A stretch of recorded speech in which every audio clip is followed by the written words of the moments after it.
మీ అందమైన ప్రయాణం ప్రారంభించండి. 49 మీ తల్లిదండ్రులు కావాలనే కలలను సాకారం చేయడానికి సహాయపడుతుంది.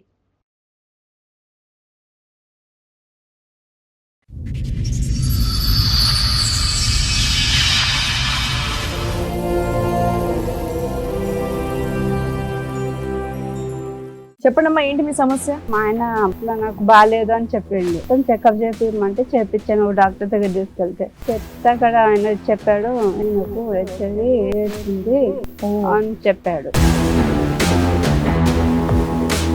మా అమ్మ చెప్పాను, చెప్తే వాళ్ళు ఉన్నారు, ఇది నీ వల్లనే వచ్చిందని చెప్పి నాతను గొడవ పెట్టుకున్నా. మా ఆయన వద్దు ముద్దు పెట్టొద్దు అంటుంటే మా పాప ఓకే ముద్దు నోట పెట్టేవాడు. అమ్మో, పాప కూడా వచ్చేసింది. వచ్చిందా? పాప కూడా వచ్చేసింది. చనిపోయాడు. ఎట్లా? మళ్ళీ అమ్మాయిల దగ్గరికి వెళ్ళే బుద్ధి కూడా ఉంది.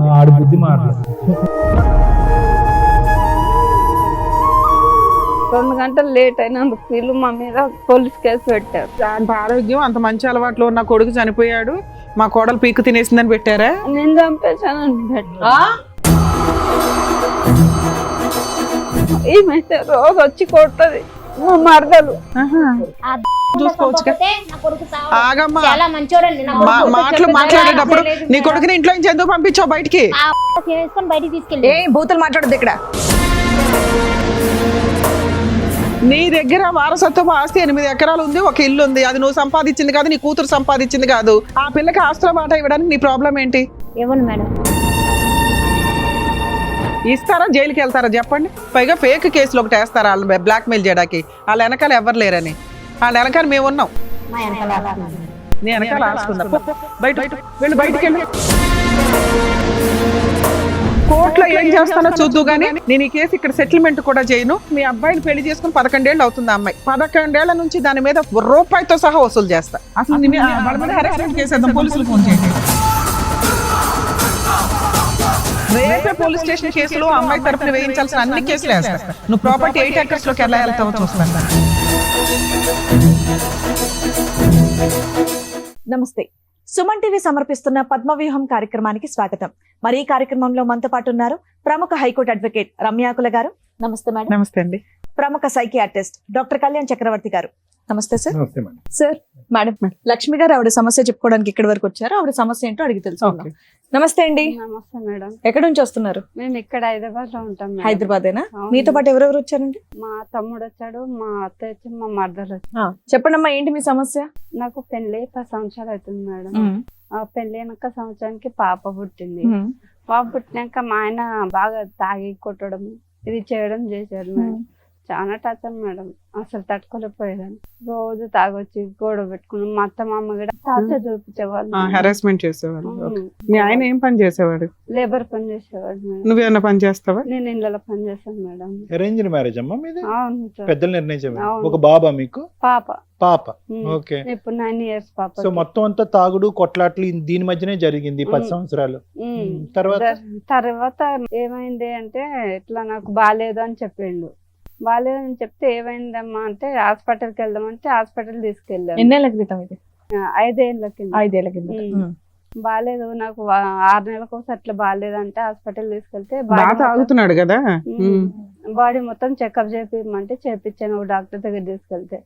చెప్తే అక్కడ ఆయన చెప్పాడు, ఆయనకు హెచ్ఐవి ఎయిడ్స్ ఉంది అని చెప్పాడు.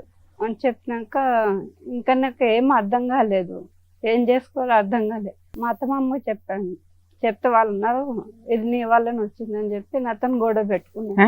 కాదమ్మా, నీకు మెడికల్ పాప పుట్టినప్పుడు టెస్టులు చేస్తుంటారు కదా కామన్ గా, అట్లాంటివి చేస్తారమ్మా ఎట్లయినా కానీ. సో అప్పుడు నీకు ఏ ప్రాబ్లము లేదు. మీ ఆయనకి హెల్త్ బాగోపోవడం వల్ల టెస్టులు చేయిస్తే హెచ్ఐవి అని తెలిసింది.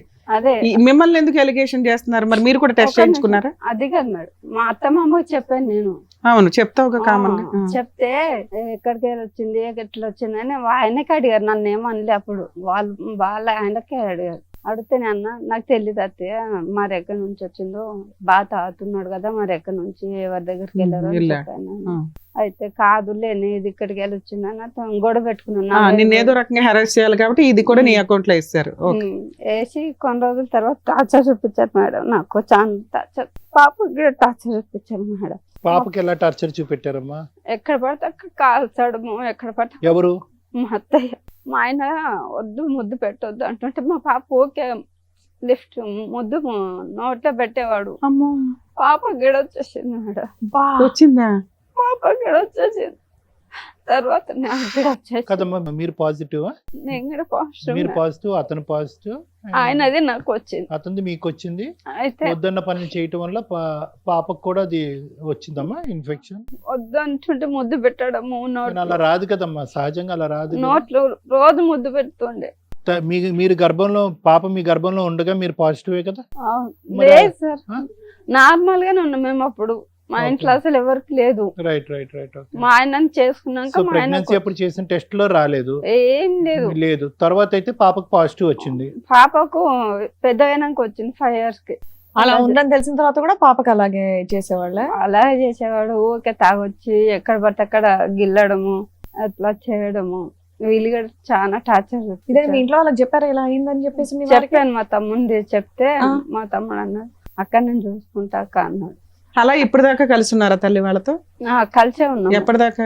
ఆయనకు ఒక ఎట్లా అయిందని తెలిసినాక ఒక 15 రోజులు అట్లా ఉన్నాము. తర్వాత వాళ్ళు మా ఇద్దరిని బయటికి నెట్టేశారు. ఓకే, మీ అత్త వాళ్ళ ఇంట్లో వద్దు, మాకు సపరేట్ గా మాకు వెళ్ళిపోండి మమ్మల్ని అవసరం అని. లేదు, మీకు అంటవాది ఉందని చెప్పి ఓకే. ముగ్గురు పంపించేసి పాపను నన్ను పంపించేసి మా తమ్ముడు వాళ్ళ ఇంటికి వెళ్ళాము. మా తమ్ముడికి చెప్పాను ఈ విషయం. వెళ్తే మా తమ్ముడు అన్న నేను చూసుకుంటాను అక్క అని మా తమ్ముడు అన్నాడు. అక్కడ డైలీ పని చేసుకుంటూ స్టార్ట్ చేశారు. అక్కడ ఇళ్ళలో పని చేసుకుంటూ పాపను చదివిస్తూ ఉన్నాను. చాలా రోజుల తర్వాత మా ఆయన మీ తమ్ముడికి తెలుసా ఇట్లా మీకు ఇట్లా వచ్చింది అని? చెప్పాను మొత్తం చెప్పారు. పాపం తెలిసినా ఆయన ఒక కుటుంబాన్ని రెంట్ కి ఇప్పించి చేయించారు. రెంట్కి ఏం లేదు, ఇంట్లోనే వాళ్ళ ఇంట్లో ఉన్నారా? సూపర్. అమ్మ వాళ్ళ ఇంట్లోనే ఉన్నాం మేము. అమ్మ నాన్న లేరు మాకు, మేమిద్దరమే. అతనికి పెళ్ళయిందా? కాలే ఇంకా. ఒక చిన్న డౌట్ అమ్మా, మీ భర్తతో పాటు మీ ముగ్గురు బయటకు వచ్చారా? సపరేట్ ఫ్యామిలీకి వెళ్ళి వచ్చేసారు. ఎందుకు ఈ డిసీజ్ ఉందనా? ముగ్గురికి ఉందని చెప్పి ముగ్గురికి ఉందని చెప్పి సరే, ఇక్కడికి వచ్చి ఎంతకాలం ఉన్నారు ఇతని దగ్గర? ఇప్పటికి ఉంటున్నాం. ఉంటున్నారా? ఇప్పటికి ఉంటున్నాం మేడం. అయినా కానీ మా తమ్ముడు నా కోసం చాలా కష్టపడతాడు మేడం. ఎందుకు మీ ఆయన కష్టపడ్డా తేవట్లేదా? మారలేదా ఇంకా? మారింది మేడం, చాలా మంచిగా మారినాక చనిపోయాడు. చనిపోయాడా? ఎట్లా? తాగి చనిపోయాడు. సో తాగేవాడు, ఇది ఉన్నది ఉంది. మందు వాడేవాడా? మళ్ళీ అమ్మాయిల దగ్గరికి వెళ్ళే బుద్ధి కూడా ఉంది. ఆడు బుద్ధి మారలేదు. ఛే. మొత్తం మా తమ్ముడు చూసుకుంటాడు. ఇప్పుడు నన్ను మా తమ్ముడు చూసుకుంటాడు సార్ మొత్తం నన్ను. సో ఇప్పుడు మీ ఆయన చనిపోయిన తర్వాత కూడా మీ తమ్ముడే మిమ్మల్ని మీ పాపను కూడా చూసుకుంటున్నాడు. అవును మేడం. మీ హస్బెండ్ ఇట్లా చనిపోయారు కదమ్మా, మరి మీ అత్త వాళ్ళు వీళ్ళు వచ్చారు? అది తెలియదు మేడం. మా ఆయన నైటే చనిపోయాడు. నాకు తెలియదు, ఆ విషయం తెలియలేదు. ఎట్లా అంటే ఎక్కడ చనిపోయాడు? మా తమ్ముని వాళ్ళ ఇంట్లోనే మేము పడుకున్నాం. మా పాప నేను మా ఆయన ముగ్గురు మొక్క దగ్గర పడుకున్నాము. సరే, నిద్రలో ఉన్నారు, తెలియపోవచ్చు. ఆయన నిద్రట్లో చనిపోయాడు. చనిపోతే నాకు తెలియలేదు. తెలియక పక్కన వాళ్ళతో వాళ్ళందరితో మా తమ్ముడు కూడా ఉన్నాడు. మా తమ్ముడిని కూడా పిలిపించి లేపితే అసలు లేలే. హాస్పిటల్కి వెళ్ళాము, చూపించాము. అప్పటికి చనిపోయారు అని చెప్పారు. 2 గంటలు లేట్ అయినందుకు వీళ్ళు మా మీద పోలీస్ కేసు పెట్టారు. ఏదో అంత ఆరోగ్యం అంత మంచి అలవాట్లు ఉన్న కొడుకు చనిపోయాడు, మా కోడలు పీకు తినేసిందని పెట్టారా? నేను చంపేశానని నేను చంపేశానని. వీళ్ళు మాత్రం ఇంట్లోంచి బయటికి నెట్టేస్తారు, చనిపోతే మాత్రం భారం మీద. పాపకైతే రోజు టార్చర్ చూపిస్తారు. ఏమైతే రోజు వచ్చి కొడుతుంది. ఇంటికి వచ్చి కొడుతుందా? చేయలేదు మేడం. చాటుగా చాలా సార్లు ఫోన్ మాట్లాడేది. ఎవరితోని? మా అన్న చనిపోయిన కారణం కూడా ఈవిడనే. ఏ రకంగా అనుకుంటున్నారు? మీరు ఆ ఇంట్లో లేరు, మరి మీ ఇంట్లో చూసుకోవచ్చు. నా కొడుకు ఆగమ్మా, చాలా మంచోడండి. మాటలు మాట్లాడేటప్పుడు నీ కొడుకుని ఇంట్లో నుంచి ఎందుకు పంపించావు బయటికి? బయటికి తీసుకెళ్ళి బూతులు మాట్లాడదు ఇక్కడ. ఆమె చంపేసి మేడం, తీసుకెళ్ళి బయటికి. కుటుంబం ఒక దరిద్రం కుటుంబం మేము మేడం. చాలా బూతులు మంచోళ్ళు. మాట్లాడతారు. మా నా నాన్న కొడుకుని ముందే చెప్పా, బంగారులాగా ఆ చూసుకున్నాను. కుటుంబానికి ఇచ్చి పెళ్లి ఇంట్లోంచి బయటికి తీసుకెళ్ళి చేసినారు. వాడు ఇక్కడ ఉంటే మళ్ళీ నేను చంపుదాం అంత కోపం వస్తుంది మేడం. వాడు ఉందా నాకు? అసలు ఏం జరిగిందమ్మా మీరు చెప్పండి, మీ సైడ్. నా కొడుకు చాలా మంచిగా పెంచుకున్నాను సార్. ఓకే, మరి మంచిగా ఉన్న అమ్మాయిని కొడుకుని బయటకు చేసుకున్నాక ఎందుకు పంపించేసావు? ఆ అమ్మాయికి కొద్దిగా క్యారెక్టర్ మంచిగా లేదు. ఏ రకంగా అనిపించింది? అమ్మాయి పని చేయదు, ఇంట్లో నుంచి బయటికి వెళ్ళదు, ఫోన్ లో గట్టా మాట్లాడతారు సార్. మేము కనిపెట్టేవాళ్ళు కదా. మా పిల్ల కనిపెట్టేది ఆమె మీ character అమ్మాయి మీ మంచిగా ఇంట్లో లేదు. ఎందుకు ఉందమ్మా? మా అమ్మాయికి మ్యారేజ్ అయ్యాక మా అల్లుడితో కొద్దిగా గొడవ అయింది. ఆ, మా ఇంట్లో ఉంటుంది. మీ అబ్బాయి తాగుతాడా తాగడా? మా అబ్బాయికి మధ్యలోనే అలవాటు అయిందండి. ఆమె ఆ. సరే సరే, చేసుకున్నది. ఆవిడ ఫస్ట్ క్యారెక్టర్ నుంచి నా బ్యాడ్. కొడుకు ఒక లేదండి. నిమిషం, ఏంటి మీ ఉద్దేశం ఏంటి? ఆవిడ క్యారెక్టర్ బ్యాడ్ అంటున్నారు, ఏంటి మీ ఉద్దేశం? ఆమె కొద్దిగా వేడుస్తుంది సార్. అయితే ఆమె వల్లే వచ్చింది నా ఆ, కొడుకు. అది అదా స్టోరీ. ఆ. ఆమె వల్లే వచ్చింది నా మరి కొడుకు. వాళ్ళిద్దరిని విడగొట్టేపోయావు. ఇలా ముగ్గురిని ఎందుకు బయటికి పంపించేసావు నువ్వు? మరి ఆమెకు మంచిగా లేదు కదా వెళ్తూ, అందుకే బయటికి పంపించారు. మీ అబ్బాయిని ఎందుకు పంపించావు? మీ అబ్బాయి అపరూపం కదా మీకు. ముగ్గురిని ఇంటికి తీయాలని ముగ్గురిని బయటికి ఆ? పంపించారు. మరి అప్పుడు ఆశ్రమం అంటే అప్పుడు మీ ఆశ్రమాలు అబ్బాయి అమ్మ మీ అబ్బాయికి ఉన్న అలవాట్లకి ఆ అబ్బాయికి ఏదో జరిగింది. ఏం జరిగిందని తెలుసుకోకుండా వాళ్ళ మీద కేసు ఎందుకు పెట్టావు నువ్వు? ఆమె మమ్మల్ని కూడా మంచిగా చూసేది కాదు, అందుకని కేసు పెట్టావా? అత్తగారిని మంచిగా చూసేది కాదు. మరి కేసు లేదు మేడం, మీ అబ్బాయి మీ ఇంట్లో ఉండగా చనిపోతే ఆ అమ్మాయి కేసు పెట్టొచ్చా మీ మీద? ఆమెకు ఏది కావాలంటే అది చేసి పెట్టేదాన్ని. అమ్మ నీకెందుకమ్మా ఇందులో ఓవర్ ఇన్వాల్వ్మెంట్? నువ్వే కాపురం నిలబెట్టుకోలేదు, వీళ్ళ కాపురంలో నీకేం పని? మా అన్న చనిపోయిన కారణం ఈమెనే మేడం. ఆ, ఈమెనే నీకు ఎట్లా చనిపోయింది తెలుసు? మేడం. అసలు నువ్వెందుకు మాట్లాడుతున్నావు? నువ్వెందుకు మాట్లాడుతున్నావు? మొత్తం ఇది చేస్తారు సార్ వాళ్ళు. భర్తలు పాప పెట్టి స్కూల్ ఇంట్లో పోతా ఉంచిన పాప ఇది చేస్తాను పాప మళ్ళా. ఉంది మీకు ఇప్పుడు 3 సంవత్సరాల పాప అమ్మ, ఒక్క ఉంది. నిమిషం లక్ష్మి గారు, మీ వారికి ఈ వ్యసనం ఉంది ఆడవాళ్ళ దగ్గరికి వెళ్ళటం అనేది ఎప్పుడు తెలిసింది మీకు? నాకు పెళ్ళైనాక సంవత్సరానికి పాప పుట్టినాక 1 year కి తెలిసింది. తెలిసింది. 1 year కి తెలిసింది. అప్పుడు చెప్పారా వీళ్ళకి ఇలా నాకు ఉందని? చెప్పలే అసలు. ఎందుకు కదా, ఎందుకు చెప్పలేదు? మీరు చెప్పాలి కదా. ఇప్పుడు వాళ్ళు వచ్చి వేలు నీ వైపు చూపెడుతున్నారమ్మా, నీ క్యారెక్టర్ బ్యాడ్ గా ఉంది కాబట్టి లేదు అటు సార్. నుంచి ఇటు వచ్చిందని అబాండం వేస్తున్నారు నీ మీద. నువ్వు కరెక్టే నీ భర్త సార్. యొక్క క్యారెక్టర్ బ్యాడ్ ఉందని చెప్పి అప్పుడే చెప్పాలిగా. తాగుడంటే నేను కనిపిస్తుంది. చెప్పాను తాగుడు ఉన్నది ఇదంతా నాకు ముందు ఎందుకు చెప్పలేదు అని చెప్పాను. నేను ఇలా అడిగాను. ఆడవాళ్ళతో తిరుగుతారు అని కూడా చెప్పారా? ఆ విషయం నాకు తెలియదు సార్. మరి మా అక్కకేం తెలియదు సార్. ఆ ఇది విషయం అరేంజ్డ్ మ్యారేజ్. అవును, మా ఇంట్లో వాళ్ళు వాళ్ళ ఇంట్లో వాళ్ళు వేరే పెద్ద మంది చూసి రైట్ చేసినారు. రైట్. మా అక్క మా నాన్న చెప్పినట్లు చేసుకునింది. మా నాన్న చెప్పిన నుంచి చేయొద్దు, వాడు ఒక దరిద్రం, నా కొడుకు దరిద్రం కుటుంబం అనేసి ఎందుకంటే చేసినాడు. మా అక్క జీవితం నాశనం చేసింది కాక మళ్ళీ ఇప్పుడు వాళ్ళ ఇంట్లో వాళ్ళతో ఇదే వస్తుంది. అవును అవును. మా అక్క కూతురు పుట్టింది. ఆ కూతురు పరిస్థితి ఏం కావాలో ఏం, నేను రోజు కూలి పని పోతాను సార్. ఇప్పుడు ఏదో పోయిస్తాను సంపాదిస్తాను. రేపు కూతురు పెద్ద పాప అయితే ఆ పాప పెళ్లి చేయాలన్నా ఇది చేయాలన్నా వాళ్ళ తరతరాల ఆస్తులు ఉంటాయి కదా సార్. దాంట్లో ఏమన్నా ఏంటంటే మీకు రాదు, మీకు పోదు, మీరు కేసులు పెట్టుకోండి, ఏమన్నా చేసుకోండి, మిమ్మల్ని కొట్టి చేస్తాం చంపేస్తాం అనేసి వీళ్ళిద్దరు బెదిరించడం. వీళ్ళిద్దరు మిమ్మల్ని బెదిరిస్తారు. ఉన్నది ఆ కూతురు ఒకటేనా ఇప్పుడు మీకు? ఒకటేను. ఆ, అపనంగా ఆహా, ఆస్తి నా కొట్టేద్దామని కొడుకు వీళ్ళ బంగారం, నా తెలివితేటలు. కొడుకు ఇది నేను ప్రేమగా పెంచుకున్నా, ఇదేనా అమ్మ నువ్వు చూపించే ప్రేమ? మరి ఏం చేస్తారు మేడం? ఆ? ఆమె వల్ల వచ్చింది. ఆ, సరే వాళ్ళని పంపించేసావు. పంపించేసిన తర్వాత మళ్ళీ నా కొడుకు వస్తాడా? ఆ? నా కొడుకు వస్తాడా? ఎవరి వల్ల మీ చనిపోయాడు? కొడుకు ఆమె మీ వల్ల కొడుకు చనిపోయాడు. అలవాట్లు ఎక్కువ చేశారు. బయటికి తీసుకెళ్ళిందని మంచిగా ఉండాలి. మరి నా కొడుకు బయటికి ఎవరు తీసుకెళ్లారు? నన్ను ఎవరు చూస్తారు? బయటికి ఎవరు నువ్వు కదా తీసుకెళ్లారు? బయటికి కూతురు తరిమేశావు. నువ్వు కదా పంపించేసావు మరి ముగ్గురు ఆమె బయటికి. దేవుడికి అందుకే బయటికి నువ్వేం పంపించారు. చెప్పాలో అవే చెప్పడానికి వచ్చావా ఏంటి ఇక్కడ ఫిక్స్ అయిపోయి? కాదు మేడం, మేము అడిగే వాటికి ఒక్కదానికి నువ్వు ఆన్సర్ చెప్పట్లా, ఒక్కదానికి మీరు న్యాయం చెప్పట్లే. చెప్పండి మేడం, నేను అమ్మా, న్యాయం చేస్తాను. నీ దగ్గర వారసత్వ ఆస్తి 8 ఎకరాలు ఉంది, ఒక ఇల్లు ఉంది. అది నువ్వు సంపాదించింది కాదు, నీ కూతురు సంపాదించింది కాదు. మీ కూతురికి ఎంత రైట్స్ ఉన్నాయో మీ అబ్బాయికి అంతే రైట్స్ ఉన్నాయి. నీ కూతురు పిల్ల వారసులకి ఎంత రైట్స్ ఉన్నాయో వీళ్ళ వారసులకి అంతే రైట్స్ ఉన్నాయి. ఆ పిల్లకి ఆస్తుల వాటా ఇవ్వడానికి నీ ప్రాబ్లం ఏంటి? ఇవ్వను మేడం. ఇవ్వు. మా అన్న చాలా టార్చర్ చేసేది మేడం. ఏ నువ్వు ఆపవమ్మా, ముందు నీ కాపురం నువ్వు నిలబెట్టుకో, తర్వాత వాళ్ళ కాపురంలో నింపులు పోద్దు గాని. పైగా వీళ్ళ మీద కేసులు పెట్టారా? కేసు ఎఫ్ఐఆర్ అయ్యిందా? కాలేదు మేడం. FIR. కేసు పెడతామంటున్నాం మేడం. అసలు ఓకే బాగుంటుంది ఓకే, అంటే. ఎఫ్ఐఆర్ అవ్వలేదు. అవ్వలేదు. ఆవిడ కంప్లైంట్ ఇచ్చింది, పోలీసులకి నిజం తెలిసింది కాబట్టి రిజిస్టర్ చేయాలి. సో ఇక్కడ మీకు పిల్లకి నీకు న్యాయం జరగాలి, అంతేనా? న్యాయం సూపర్. ఓకే. అరే కొడుకంటే అంత ఇష్టం, ఒక్కగానొక మనవరాలు, ఎంత చక్కగా దగ్గర తీసుకొని నువ్వు చూసుకోవాలి. ఏం మాట్లాడుతున్నావమ్మా? కొంచెం బుద్ధుండి మాట్లాడుతున్నావా? వాళ్ళ ఊర్లో వెళ్ళి వాళ్ళ కుటుంబం ఎట్లాంటిది అడగండి. ఒక్కరన్నా మంచి కుటుంబం అని చెప్తే అంతే. మీరే ఇది చేయండి మేడం. అట్లాగే అట్లాగే. అట్లా బతికిన కుటుంబం మేడం వాళ్ళదే. మా నాన్న చెప్పిన ఎందుకంటే పెళ్లి చేసినాడు. వాళ్ళ ఆయన రోజు ఇంటికి వచ్చి రామ్మ తీసుకెళ్తా అని చెప్తాడు. నేను రాను, మా అమ్మ దగ్గర ఉంటా అంటది. నాకు ఆమె టార్చర్ ఎక్కువైపోతది. పోన్లే అమ్మా, మీరు ఆల్రెడీ 5 years నుంచి బయట ఉంటున్నారు. ఇప్పుడు నీకు కావాల్సింది ఏంటంటే ఆస్తిలో వాటా, నా ఇంతేగా? పాపకు నాకు అంతే అమ్మా, నీ జీవితం మా పాపకి అక్కకి లేకపోతే పర్వాలేదు మేడం. అలాగే బాబుకు అలాగే వచ్చేలా చేయండి మేడం. అలాగే చాలు. అలాగే. మీరు అడిగేది న్యాయంగానే ఉంది. ఇప్పుడు ఏం చెప్పాలనేది డాక్టర్ గారు, అడ్వకేట్ మేడం చెప్తారు, వినండి సార్. చాలా మంచి పని చేసావు లక్ష్మి. ఇక్కడికి వచ్చి అవును. ఇప్పుడు కాదు, 2 years బ్యాక్ మీ భర్త ఎప్పుడైతే చనిపోయాడో అప్పుడే నీ పోరాటం మొదలు అవ్వాలి. వీళ్ళతో తెగదింపులేదు. ఎందుకంటే వీళ్ళు మనుషులా ఈరోజు ఒక చనిపోయినటువంటి వ్యక్తి మీద ఈరోజు వీళ్ళు పాలిటిక్స్ ప్లే చేసుకుంటూ మానవత్వం లేకుండా రకరకాల మాటలు మాట్లాడేటటువంటి వీళ్ళు మనుషులా? వీళ్ళు ఎవరితో పోల్చాలి వీళ్ళని? పైపెచ్చి ఏంటంటే ఒక ఆడదానికి మీ ఆయన్ని అంటే ఒకటమ్మా చాలా బాధగా ఉంది లక్ష్మి. నీ భర్త మీ నాన్నగారు చేసినటువంటి తప్పు మీరు కంటిన్యూ చేశారు. పిల్లలు తెలుసో తెలియకో నాకు తెలీదు. ఎందుకు ఒక కుటుంబం కరెక్ట్‌గా లేనప్పుడు, ఆ కుటుంబం యొక్క పరిస్థితులు, ఆ చరిత్ర భాగోతాలు మనకు బాగా తెలిసినప్పుడు ఎందుకు ఏదో ఊడి పడిపోతదనేటటువంటి విధంగా ఈ సంబంధం కాకపోతే ఏ సంబంధం దొరకదనే విధంగా పెళ్ళెందుకు చేస్తారు? ఏదేనమ్మా నేను చెప్పేది ఒకటేనమ్మా. 99 కారణాలు గొప్ప కుటుంబం అని మనకు తెలుస్తదమ్మా. ఒక్క కారణం చెడ్డ కుటుంబం అని తెలిస్తే కనుక విత్‌డ్రా అయిపోవాలి. ఎందుకంటే జీవితాంతం చేసేటటువంటి ప్రయాణం నేనెప్పుడు అందరికీ అదే చెప్తా ఉంటాను. మీరు కొలమానం చేసినప్పుడు అవతల కుటుంబం ఎలా ఉంది, ఇది మన సరితూగేదా, కరెక్ట్ సంబంధమా కాదా అని తెలుసుకునేటప్పుడు ఒక్క అంశం చెడు అంశం కనిపిస్తే కనుక విత్‌డ్రా అయిపోండి. అనవసరంగా మీ పిల్లల ప్రాణాలు తీసుకెళ్ళి పణంగా పెట్టకండి. ఇక్కడ జీవితం సర్వనాశనం అయింది. ఏదైతే సమాజంలో అది కరెక్ట్ కుటుంబం కాదు అనుకుంటుందో భర్త, నీ మొగుడు కరెక్ట్ కాదు, మీ అత్త కరెక్ట్ కాదు, మీ మీ మొగుడు చెల్లెలు కరెక్ట్ కాదు. ఎవరు కరెక్ట్‌గా ఉన్నారు ఇక్కడ ఈళ్ళు? సరే ఆ అమ్మాయి జీవితంలో ఏదో XYZ జరిగిందండి, రకరకాల గొడవలు జరిగినాయండి, అందు గురించి ఆ అమ్మాయి ఈరోజు ఇక్కడ కూర్చుంది అని మాట అనొచ్చు. ఓకే, అక్కడ భర్త మోసం చేశాడు. ఆ అమ్మాయి పేరు నేను అడగలే. ఆ అమ్మాయి భర్త మోసం చేశాడు, కాదనట్లేదు, అది వేరే గొడవ. కానీ ఇక్కడికొచ్చి కూర్చుని కొద్దిగా మానవత్వం, అరే మా వదిన మా అన్నయ్య చనిపోయాడు, ఎంత నరకం, బతుకున్నప్పుడు నరకయాతన అనుభవించింది ఆ తాగుబోతూ వ్యసనాలు బానిసైనటువంటి వ్యక్తికి, చనిపోయిన తర్వాత కూడా ఈరోజు ఒక నిందేస్తున్నామే, ఏం బ్రతుకు మంది? అంటే నా జీవితం ఇలా అయిపోయింది కాబట్టి ఆవిడ జీవితం కూడా ఇలా అయిపోవాలి, నా జీవితం ఇలా అయింది కాబట్టి నాకు చరి సమానంగా నా వయసులో ఉండేటటువంటి వాళ్ళందరి జీవితం కూడా సర్వనాశనం అయిపోతే అదేదో మనకు ఒక సాడిస్టిక్ సంతృప్తి, అంతేనా? అదేనా జీవితం?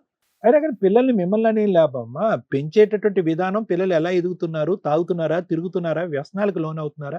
అటువైపు ఒక ఆడపిల్ల వెళ్ళి ఒక మొగుడితో సరిగ్గా కాపురం చేయకపోతే అక్కడ సరిదిద్దకపోయి ఇక్కడ భర్తకి కోడలికి కొడుక్కి కోడలికి HIV వచ్చింది, కూతురు మనవరాలకు కూడా HIV వచ్చింది. ఆ పసిప్రాణం ఏం తప్పు చేసిందమ్మా? మీ వాడు చెడు వ్యసనాలకు లోనయ్యి అటు ఇటు తిరిగితే కనుక అనవసరమైనటువంటి చేయకూడనటువంటి పనులన్నీ చేయటం వల్ల ఆవిడకు వచ్చింది. దాంతో పాటు ఏంటంటే ఆ బిడ్డకు వచ్చింది. ఆ బిడ్డకి ఎలా వచ్చింది అనేది తర్వాత మాట్లాడుకుందాం. అది ఏమైనా ఇంజెక్షన్ ద్వారా వచ్చిందా, బ్లడ్ ట్రాన్స్ఫ్యూజన్ ద్వారా వచ్చిందా, ఇన్ఫెక్షన్ ద్వారా వచ్చిందా, ఏదన్నా అతనికి ఇచ్చేటటువంటి ఇంజెక్షన్ ఆవిడకి కూడా ఇచ్చారా, పిల్లకి కూడా ఇచ్చారా, ఇలా రకరకాల కారణాలు ఉన్నాయి. ముద్దు పెట్టుకోవటాల వల్ల అది వస్తుందని నేను అనుకోవట్లే. కానీ ఆ బిడ్డ ఏం అన్యాయం చేసింది? వాళ్ళిద్దరిని మెడపట్టుకుని బయటకు గెంటేశారు అమానుషంగా. ఆ బిడ్డ ఏం అన్యాయం చేసింది? బయటకు పంపించేసిన తర్వాత వాళ్ళు బాగోగులు చూడలేదు, వాళ్ళు ఎలా బ్రతుకున్నారో చూడలేదు, వాళ్ళ అవసరాలు ఏమీ చూడలేదు. మీరు కేవలం ఏంటంటే ఒక తాగేటటువంటి ఒక కొడుకుని, వ్యసనాలకు బానిసయ్యేటటువంటి కొడుకుని ఎంతకాలం మీరు భారం మోసారు కాబట్టి ఆ భారాన్ని ఇంక మోయలేక వాడిని బయటకు మెడపట్టి గెంటేసి మేము సేఫ్ అనేటటువంటి స్వార్థపూరితమైనటువంటి ఆలోచన. ఎలాగ చచ్చిపోతాడని తెలుసు, అది నేను ముందే చెప్తున్నాను. మీ కొడుకు ఉండేటటువంటి వ్యసనాలకి, బానిసత్వానికి ఆయుష్ తగ్గించుకోవటమే కానీ పెంచుకునే పరిస్థితి లేదు. దానికి కూడా మీరు మెంటల్గా ప్రిపేర్ అయ్యారు. ఏదైతే కక్ష సాధింపు ఆ అమ్మాయి మీ ఇంట్లో ఉండగా వచ్చిందో, వీళ్ళు ఎప్పుడైతే ఫ్రీ బర్డ్స్గా బయటకు వెళ్ళి బతుకుతున్నారో అది కూడా మీరు ఓర్వలేకపోయారు. ఈ అమ్మాయి మీద ఏదో విధంగా కక్ష సాధింపు చేయాలి అని అనుకున్నారు. అది మీ కొడుకు మరణం ద్వారా ఆ కక్ష తీర్చుకునేటటువంటి ప్రయత్నం చేశారు. టామ్ కొట్టారు, ఊరు వాడ అంతా కూడా గట్టిగా అరిచారు. అదిగో ఆవిడ వల్లే చచ్చిపోయింది, ఆవిడ వల్లే చచ్చిపోయింది. ఆవిడకి వ్యసనాలు ఉన్నాయా? అవన్నీ మీరు చూసారా లైవ్లో? మీ కొడుకు అంశం మేము కనుక్కున్నాం, మొత్తం ప్రపంచాన్ని అందరికీ తెలుసు. అది కూడా ఆవిడ మీద దుమ్మెత్తిపోస్తున్నారు. ఈ మాట ఆ నోట ఈ నోట విని ఆ బిడ్డ చెవుని పడితేనమ్మా తల్లికి ఏమైనా గౌరవం ఉంటుందా? మీ నోర్లు ఏ స్థాయిలో ఉన్నాయంటే కనుక ఆ చంటి బిడ్డ కూడా మీ మాటే నమ్మి, అరే అదిగో మా అమ్మకి ఇన్ఫెక్షన్, ఇప్పుడు కాదు ఒక వయసు వచ్చిన తర్వాత, అదిగో మా అమ్మకి XYZ ఇన్ఫెక్షన్ ఉంది, ఆ XYZ ఇన్ఫెక్షన్ మా నాన్నకి ఇచ్చింది, మా నాన్నతో పాటు నాకు ఇచ్చింది, కాబట్టి మా నాన్న లేకపోవటానికి కారణం మా అమ్మే అని చెప్పి కసి కోపం పెంచుకోదు జీవితాంతం ఆ బిడ్డ ఆ తల్లి మీద. ఏం నేర్చుకున్నారు మీరు జీవితం గురించి పాఠాలు? ఇదేనా బ్రతుకు? ఆ బిడ్డ జీవితాన్ని అలా నాశనం చేసావు, ఈ కొడుకు జీవితాన్ని ఇలా నాశనం చేసావు. ఇప్పుడు ఏంటంటే మీకు వంశోద్ధారకుడు లేకుండా పరిస్థితికి వచ్చా, మొత్తం అన్నీ ఇలాగా అనగదొక్కేసి ఏం సాధిద్దాం అనమ్మా? ఇప్పుడు వాళ్ళ బ్రతుకు తెరువుకి అమ్మ తల్లి భిక్షాంతి అనేటటువంటి పరిస్థితిలో ఉంటే వాళ్ళకి రావాల్సినటువంటి ఆస్తి కూడా నువ్వు తినేసి కాజేయాలనుకుంటున్నావా? ఏమ్మా ఎంత కావాలమ్మా కడుపు నిండటానికి? ఇప్పటికైనా కొద్ది మానవత్వం నేర్చుకోండి అమ్మా, ఆలోచన నేర్చుకోండి. సాయి ఒక్కటి నిమిషం అన్న, వీళ్ళిద్దరు చెవుల్లో ఏమన్నా చెవిటోడు చెవులో ఏదో శంఖం ఊదినట్టే అన్నట్టు అనిపిస్తుంది. వాళ్ళు తలాడిస్తారు, వాళ్ళు మూర్ఖత్వ స్వభావం, ముందస్తునే వాళ్ళకి ఎటువంటి మమకారం, ఆలోచన, దయా దాక్షణ్యాలు ఏమీ లేవు. వీళ్ళు ఎంతవరకైనా పోరాటానికి రెడీగానే ఉన్నారు. ఆ బిడ్డ అనేటటువంటిది ఏది, వాళ్ళ మనవరాలు అనేటటువంటి కనికరం కూడా లేదు. దానికి మూల కారణం ఇక్కడ ఎవరైనా విలన్ ఉన్నారు అంటే ఈవిడికి ఏదన్నా బుద్ధి చెప్పాలి అంటే కనుక మీరు బతిమాలుకోవటం, అడుక్కోవటం, అమ్మ బాబు అనుకోవటం కాదు. వీళ్ళని ఎలా అయితే శిక్షించాలో ఏ విధంగా కోర్టు పరంగా అయితే కనుక ముందుకెళ్ళి ఆవిడకి రావాల్సినటువంటిది ఆవిడ తెచ్చుకోవాలో ఆ పద్ధతిలో వెళ్తే బెటర్. ఇంకా టైం వేస్ట్ చేయకండి. Thank you sir. Madam, madam నిజంగా షాక్ అవుతున్నాను తెలుసా నేను. భర్త చనిపోయిన భార్యకి ఆస్తిలో వాటా వస్తుందా రాదా, తండ్రి చనిపోతే కూతురికి ఆస్తిలో వాటా వస్తుందా రాదా, ఈ రెండిటికి సంబంధించిన అమ్మాయి ఇక్కడ మన దగ్గర కూర్చుంది. చాలా కేసుల్లో చూస్తామండి, ఒకవేళ కొడుకు చనిపోతే కోడల్ని మనవల్ని మనవరాల్ని ఇంట్లో నుంచి తరిమేస్తారు, ఎంటర్టైనే చెయ్యరు. ఒకవేళ వారసత్వపు ఆస్తులు ఉన్నా లేకపోయినా భర్త చనిపోయారంటే కోడలు ఆ పిల్లలు టెన్షన్లోనే ఉంటారు, అమ్మాయి వాళ్ళ అమ్మా నాన్న కూడా టెన్షన్లోనే ఉంటారు. మేబీ ఆ తల్లికి కూడా కొడుకు చనిపోవడం అనేది విపరీతమైన కష్టం, ఎవ్వరు కాదనట్లా. కానీ ఆ 11 రోజులు, ఆ 2 months, ఆ 5 months అయిపోయిన తర్వాత కనీసం సెటిల్మెంట్లు చేయాలంటే చాలా కష్టం. ఇక్కడ మోరల్ వాల్యూస్ ఇవన్నీ మాట్లాడుకునే కంటే వాళ్ళ హక్కుల గురించి మాట్లాడుకోవడం బెటర్. ఎందుకంటే ఆ టైంలో మేబీ భార్య పిల్లలు టెన్షన్లో ఉన్న పెద్ద మనుషులు కానీ ఆ పక్కన ఫ్యామిలీ మెంబర్స్ కానీ కొంచెం విషయాన్ని టైట్ చేయండి. ఆ 15 రోజులు, ఆ నెల రోజుల్లో అయ్యే సెటిల్మెంట్లే మీరు ఏమైనా ఇప్పించగలుగుతారు. ఆ తర్వాత మీరు కోర్టుల చుట్టూ తిరగడం అంటే తిరగొచ్చు. ఆ ఫైటింగ్, టఫ్ ఫైటింగ్, ఆస్తి తగాదాలు అంటే కొంచెం మ్యాక్సిమం కోర్టులో బాగా డిలే అవుతూ ఉంటాయి. కాకపోతే ఇంజెక్షన్ ఆర్డర్స్ ఇవి తెచ్చుకోవడం వల్ల కాస్త కవర్ అవుతుంది. కాకపోతే ల్యాండ్ కేసుల్లో ఎక్కువ చూస్తూ ఉంటాం, మంచి అడ్వకేట్స్ దొరక్కపోతే చాలా ఇబ్బందులు కూడా అవుతూ ఉంటాయి. కాబట్టి ల్యాండ్ కేసుల్లో టైము అలాగే ఎక్స్పెన్సెస్ కాస్త ఎక్కువగా ఉంటాయి. కాబట్టి ఈ టైంలో వేసే కేసులు పర్ఫెక్ట్. 2, తల్లి గురించి కూడా మాట్లాడదాం. ఆవిడకు ఒక అనుమానం, చాలా కేసులు అవి కూడా ఉంటాయి. కోడలి హెరాస్మెంట్ వల్ల కొడుకులు సూసైడ్ అటెంప్ట్స్ చేసుకోవడం, చనిపోవడం, కోడళ్ళ అక్రమ సంబంధం వల్ల వాళ్ళు టెన్షన్ తట్టుకోలేక సూసైడ్లు చేసుకోవడం, లేకపోతే వీళ్ళే మర్డర్ చేసేయడం, ఇవన్నీ జరుగుతూ ఉంటాయి.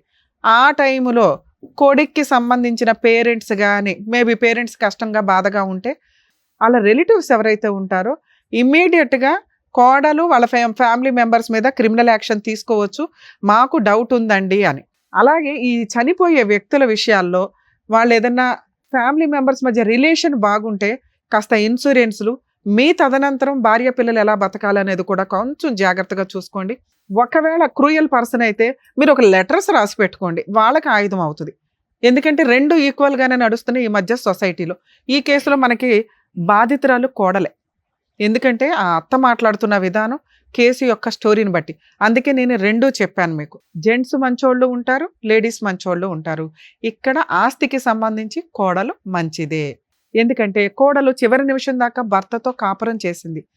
దారుణమైన పెంపకం కొడుకుది, వాయిస్ ఆ రేంజ్లో ఉంది, ఆయన సిస్టర్ది, ఆయన అమ్మది. అతనుకున్న చెడు అలవాట్లు కానీ, అతనుకున్న క్యారెక్టర్ కానీ, అతను సంపాదన ఇచ్చే విధానానికి కానీ ఎక్కడా సెట్ అవ్వట్ల. డైలీ లేబర్ ఏదో వస్తాడు, 900-1000 రూపాయలు తీసుకొస్తాడేమో రోజుకి పని చేస్తే, దాంట్లో తాగుడు, అవి కూడా తాగుడు అవి కూడా సరిగ్గా తీసుకురాడు, ఎదురు ఎవరెవరితోనో పడుకున్నాడు, వచ్చింది ఏదో వ్యవహారం. దానికి ఒక ఆడవాళ్ళని క్యారెక్టర్ అసాసినేషన్ చేయడం ఎంత ఈజీ అంటే ఫోన్లు మాట్లాడుతుందండి. ఎవరితో మాట్లాడుతుంది ఆవిడ? ఏం మాట్లాడుతున్నావు తల్లి, నువ్వు ఒక స్త్రీవేగా, నిజం మాట్లాడుకోవాలిగా. ఒక అమ్మాయి గొంతు కోసినట్టు లెక్క నీ కొడుకు కాపురం వల్ల, నీ కొడుకు బిహేవియర్ వల్ల. నీ కూతురు కాపురం నిలబెట్టడం, ఏడవడం చేతకాల నీకు. ఈ అమ్మాయి క్యారెక్టర్ గురించి మాట్లాడుతున్నావు నువ్వు నీ కూతురు, ఆ పిల్ల చాలా. అసలు వారసురాలు ఎవరు నీకు ఇక్కడ? ఏ మనవరాలు? బుద్ధి ఉందా నీకు? నువ్వేనా కష్టపడి సంపాదించావు 8 ఎకరాలు? ఎవరిద్దరు సమానంగా చూసుకోవాలి. నీ కూతురు ఇష్టం కాబట్టి నువ్వు ఆవిడకి నువ్వు సేవలు చేస్తున్నావు. నీకేమైనా సేవలు చేస్తుందా నీ కూతురు? పొద్దుట్లేసినా కానీ చప్పరంగా పడుకుంటుంది, నువ్వు టిఫిన్ చేస్తావు, మీ పిల్లని పంపించుకుంటావు, ఇవి నువ్వు చేస్తున్నావు. అసలు నువ్వు ఈవిడికి కానీ వీళ్ళ పిల్ల మనవరాలకు కానీ ఏమైనా సేవలు చేసావు ఎప్పుడైనా? ఆవిడ చేయాలని ఎందుకు అనుకుంటున్నావు? నువ్వెప్పుడు చేయాలి, ఆవిడ చేయాలని ఎందుకు అనుకుంటున్నావు? కోడళ్ళు అనగానే ఇంకా చాకరీలు చేసేయాలా? ఇండియాలోనే ఈ కల్చర్ తెలుసా నిజంగా? అందుకే కోడళ్ళని ఎంటర్టైన్ చేయట్లా.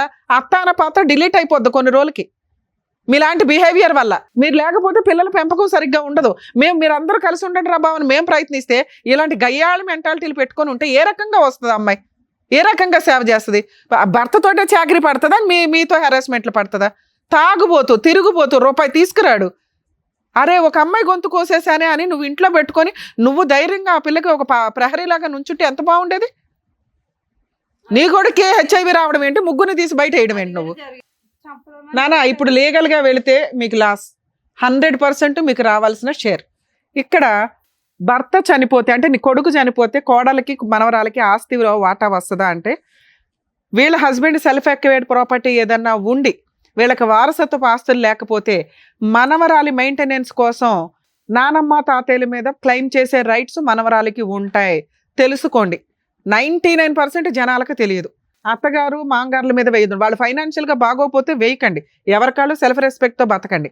అలాగే మ్యారిటల్ రిలేషన్ 1 year పెళ్లిళ్ళు చేసుకొని కాపురాలు నాశనం చేసుకొని అక్రమ సంబంధాలు పెట్టుకునే వాటిల్లో కోర్టు కూడా కొంచెం మోరల్ వాల్యూస్ తోటే చూస్తుంది. ఇక వారసత్వపు ఆస్తులు ఉంటే మీ ఆయన కానీ నువ్వు కానీ నీ కూతురికి కానీ ఆపే రైట్సే లేవు. అసలు పెద్ద మనుషుల దగ్గర కూర్చొని అలా వాటా 4 ఎకరాలు ఇంట్లో ఏం షేర్ ఇస్తారో ఆ షేర్ ఇవ్వలేకపోతే ఆ ఇల్లు మీకు కావాల్సి వస్తే అందులో 1 ఎకరం దాని వాల్యూ ఆఫ్ ఎకరం యాడ్ చేసి ఇవ్వాలి వీళ్ళకి. లేదా వాళ్ళని బతులు ఆడుకొని అమ్మ మీరు 3 ఎకరాలు తీసుకోండి అని బతులు ఆడుకోవాలి. అది వదిలేసి మీ ఇష్టం వచ్చినట్టు బిహేవ్ చేస్తున్నారు. ఇక్కడ మీ అబ్బాయి ఆస్తి ఏమీ లేదు. మీ అబ్బాయికి వచ్చే షేర్లో 3 వాటాల కింద లెక్క. అది కూడా నిజాయితీగా చెప్తున్నాను. అసలు యాక్చువల్గా నీకు ఇవ్వకూడదు, నీకు చెప్పకూడదు కూడా. ఒక కొడుకు చనిపోతే అతనికి సంబంధించిన సెల్ఫ్ ఎక్వైర్డ్ కానీ యాన్సిస్టర్ ప్రాపర్టీ మీద కానీ పూర్తి హక్కులు హిందూ మతంలో, హిందువులు వేరు, క్రిస్టియన్కి సంబంధించిన పర్సనల్ ప్రాపర్టీ లా వేరు, ముస్లిమ్స్ లా వేరు. ఇక్కడ వీళ్ళు హిందువులు కాబట్టి దీని గురించే చెప్తున్నా. ఆ కొడుక్కి సంబంధించిన సెల్ఫ్ ఎక్వైర్డ్ వారసత్వ ఆస్తుల్లో తల్లికి భార్య పిల్లలకి సమాన వాటాలు. ఎంతమంది ఉంటే అన్ని భాగాలు. ఇప్పుడు మీ అబ్బాయికి వచ్చే 4 ఎకరాల్లో నీకు వాళ్ళిద్దరికి షేర్. అంటే నీకు 1 ఎకరం పక్కన పెట్టిన వాళ్ళకి కనీసం 3 ఎకరాలు రావాలి. మీ అబ్బాయికి వచ్చే షేర్ 50% గురించి మాట్లాడుతున్నామమ్మా, నీ షేర్ కాదు. మీ అమ్మాయి షేర్ నేను మాట్లాడలేదుగా. 8 ఎకరాల్లో నేను లేదా మీరు అందరూ కూర్చొని ఆ 8 ఎకరాలని 3 భాగాలు చేసుకోండి. అర్థమైందా? మీకు 1 భాగం, ఆవిడకి 1 భాగం, ఈవిడికి 1 భాగం. ఆ రకంగా చూసినా వీళ్ళకి ఎంత రావాలి? 3 ఎకరాల దాకా రావాలిగా. ఎందుకంటే ఇంట్లో వాటా ఇవ్వరుగా మీరు. 3 ఎకరాలు ఈ రోజు ఇక్కడ అగ్రిమెంట్ రాసి వెళ్తారా లేదా? మీ ఇద్దరు లీగల్ హెయిర్ సర్టిఫికేట్కి అప్లై చేసుకోండి. నీ పేరు వీళ్ళిద్దరు పేర్లు వస్తుంది. మీ అబ్బాయికి సంబంధించిన దాంట్లో ప్రాపర్టీ పార్టీషన్ చేసుకొని వాళ్ళకి ఇవ్వాల్సిన షేర్ వాళ్ళకి రిజిస్ట్రేషన్ చేయండి. రిజిస్ట్రేషన్ ఎక్స్పెన్సెస్ కూడా మీరే పడాలి. ఒకవేళ మీరు ఇది సెటిల్మెంట్ నేను ఇక్కడ చేయనండి కోర్టులో చూసుకోండి అంటే మీ అబ్బాయి చనిపోయిన దగ్గర నుంచి ఆ 8 ఎకరాల మీద మీరు ఎంత వసూలు చేశారో వడ్డీతో సహా, అంటే కవులు డబ్బులు కానీ ఇన్కమ్ కానీ మొత్తం వసూలు చేసి పెట్టాల్సి వస్తుంది. సుమన్ టీవీ అమ్మాయి వెనకాల ఉంది. ఆ అమ్మాయి నిజంగా విక్టిమ్, బాధితురాల కింద లెక్క. ఈ కేసులో మేము 100% ఆ అమ్మాయికి సార్ ఫ్రీ కౌన్సిలింగ్ ఇస్తారు, నేను ఫ్రీ లీగల్ ఎయిడ్ కూడా చేస్తాను. అమ్మాయి జీవితం అమ్మాయి ఇదే. మీకేంటంటే వీళ్ళకి హెల్త్ ప్రాబ్లం ఉంది కాబట్టి వీళ్ళు ఏదైనా అయిపోతే మొత్తం ఆస్తి నేను నా కూతురు తీసుకోవచ్చు. పిచ్చి తెలివితేటలు. ఇస్తారా? జైలుకి వెళ్తారా చెప్పండి? పైగా ఫేక్ కేసులు ఒకటి వేస్తారా వాళ్ళని బ్లాక్మెయిల్ చేయడానికి? వాళ్ళ వెనకాల ఎవరు లేరని. వాళ్ళ వెనకాల మేము ఉన్నాం. చెప్పు. మా వెనకాల వస్తుంది. నీ వెనకాల ఆస్తుందా? పో బయట, వీళ్ళు బయటికి వెళ్ళు. కోర్టులో ఏం చేస్తానో చూద్దు కానీ నేను ఈ కేసు ఇక్కడ సెటిల్మెంట్ కూడా చేయను. నీ దగ్గర నుంచి ఎంత ఆస్తి వసూలు చేయాలో చిల్లిగవతో సహా మీ అబ్బాయి చనిపోయిన దగ్గర నుంచి ఆస్తి ఆల్రెడీ మీరు ఎంజాయ్ చేస్తున్నారు కదా ఇప్పటిదాకా. మొత్తం మీ అబ్బాయిని పెళ్లి చేసుకుని 11 ఏళ్ళు అవుతుంది. ఆ అమ్మాయి 11 ఏళ్ల నుంచి దాని మీద రూపాయితో సహా వసూలు చేస్తా. ఎలాంటి మీ ఇద్దరు? హస్బెండ్ ఎక్కడున్నాడు ఎంక్వైరీ చేసి ఆవిడ క్యారెక్టర్ ఏంటి, మీ క్యారెక్టర్ ఏంటి, మీ ఊళ్ళో వాళ్ళని ఎంక్వైరీ చేస్తే మీ బాగోతాలు బయటపడతాయి. ఆ అమ్మాయిని అంటున్నారా? అమ్మాయిని క్యారెక్టర్ని అంటున్నారా? అసలు వాళ్ళ మీద హెరాస్మెంట్ కేసు వేద్దాం, పోలీసులు ఫోన్ చేయండి. నిజంగా మీరు వెళ్ళండి, ఏం చేయాలో మేడం చెప్తారు ఆవిడకి. కరెక్ట్ గా బుద్ధి. రేపే పోలీస్ స్టేషన్ కేసులో అమ్మాయి తరపున వేయించాల్సిన అన్ని కేసులు వేస్తా. నువ్వు ప్రాపర్టీ 8 acres లోకి ఎలా వెళ్తావో చూస్తాను. ఏం మాటలు రావట్లేదా ఇప్పుడు? అసలు లానే మీ చేతిలో పెట్టుకుని కూర్చున్నారా? ఇంత గయ్యాళితనమా? వెళ్తావా? జైలుకి వెళ్తావా తల్లి? అసలు ఆ ఇంట్లో ఎందుకు ఉంటున్నావో నువ్వు? ఫిట్టింగ్లు ఎందుకు పెడుతున్నావు? ఆమె నడిపిస్తుంది. ఆమె అంటారు నన్ను అనాలి, నా బిడ్డనంట. నువ్వెవరు? నీ కోడలు అనొచ్చా నువ్వు? ఫోన్లు మాట్లాడుతుందంట. అమ్మా మీరు మంచోళ్ళు ఆ ఏరియాలో అనేవాళ్ళు ఒకరితో ఫోన్ చేయించు. నువ్వు నీ దమ్ముంటే. అమ్మా నువ్వు తప్పు చేసావా? నీ క్యారెక్టర్ ఏంటని నేను ఇక్కడ మాట్లాడలా. నేనేం మాట్లాడా? లా ప్రకారం వాళ్ళకి రావాల్సిన షేర్ గురించి మాట్లాడుతున్నా. నేను లీగల్ గా దిగితే ఎలా ఉంటుందో తెలుసా? నువ్వెవరు న్యాయం చేయడానికి? వాళ్ళకి ఇవ్వాల్సిన షేర్ వాళ్ళకి. నువ్వేంటి గోంగూర న్యాయం చేసేది ఇక్కడ? అప్పనంగా తింటున్నావు 11 ఏళ్ళ నుంచి కూర్చొని. నీ భర్త సొమ్ము కాదు, మీ మామగారి దగ్గర నుంచి వచ్చిన ఆస్తి. నువ్వెంత షేర్ హోల్డర్వో ఆ అమ్మాయి కూడా అంతే అని చెప్తున్నాను. అర్థం కాదా నీకు? ఇక్కడ రాసిస్తావా, కోర్టులో చూసుకుంటావా? ఆలోచించుకుని నీకు 10 నిమిషాలు టైం ఇస్తా, 1/2 hour. తెలుసు, అదే నేను అన్నా కదా నాన్న. మీరు ఆగండి, మీరు కోపం తెచ్చుకోకండి. మేము లీగల్ గా దిగితే ఎలా ఉంటుందో చూపిస్తాను. చెప్పండి. కూర్చోండి. ఎన్ని గంటలు కూర్చుంటారు? అమ్మ ఇక్కడ నేను ఒక బాండ్ పేపర్ మీద ఇప్పుడు మీ చేత రాయిస్తాను. మీరు within 1 week లో రిజిస్ట్రేషన్స్ కంప్లీట్ చేయాలి. లేదా మా టీం మొత్తం వస్తారు అక్కడ. గుర్తుపెట్టుకో, మేము దిగిన తర్వాత ఎలా ఉంటుందో మామూలుగా ఉంటుంది. ఎవ్వరు ఓకే మేడం రాస్తాను. నువ్వేమంటావు? ఏ ముఖం మార్చుకున్నావేంటి? అబ్బా కూతురుతో డిస్కషన్ మరి. ఆ, తీసుకురండి బాండ్ పేపర్స్ తీసుకురండి. మేడం మీకు మెదక్లో 8 acres పొలం ఉందట, అలాగే హౌస్ కూడా అక్కడ ఉంది. మీ కోడలికి మనవరాలకి మీరిద్దరు, మీ హస్బెండ్ ఉన్నారా? లేరు. మీరిద్దరు లీగల్ హెయిర్స్ కింద లెక్క. మీరిద్దరు వితిన్ 1 week నుంచి 10 days లోపు ప్రాపర్టీని వీళ్ళ పేరు మీద రిజిస్ట్రేషన్ చేస్తున్నారు. ఇక్కడ సైన్లు పెట్టండి, అవన్నీ నేను ఫిల్ చేస్తాను. అలాగే కోర్టు ద్వారా లీగల్ హెయిర్ సర్టిఫికేట్ కూడా మేము ఇప్పిస్తాం. మేడం సైన్లు తీసుకుంటాం. రమ్మా.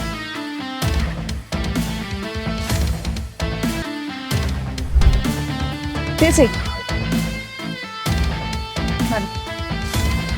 అమ్మ ఈ డీటెయిల్స్ అవన్నీ షో అయిపోయిన తర్వాత నేను రాసి మా దగ్గరే ఉంచుకుంటాము.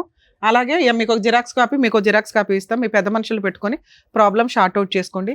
తల్లి 10 daysలో నీకు ఈ పని కంప్లీట్ అవ్వకపోతే మమ్మల్ని మళ్ళీ కాంటాక్ట్ అవ్వండి, మేము వచ్చి లీగల్గా యాక్షన్ తీసుకుంటాం. నాకు తెలుసు ఏంటి లీగల్గా యాక్షన్ తీసుకుంటావా, ఇది ఓకే చేస్తావా?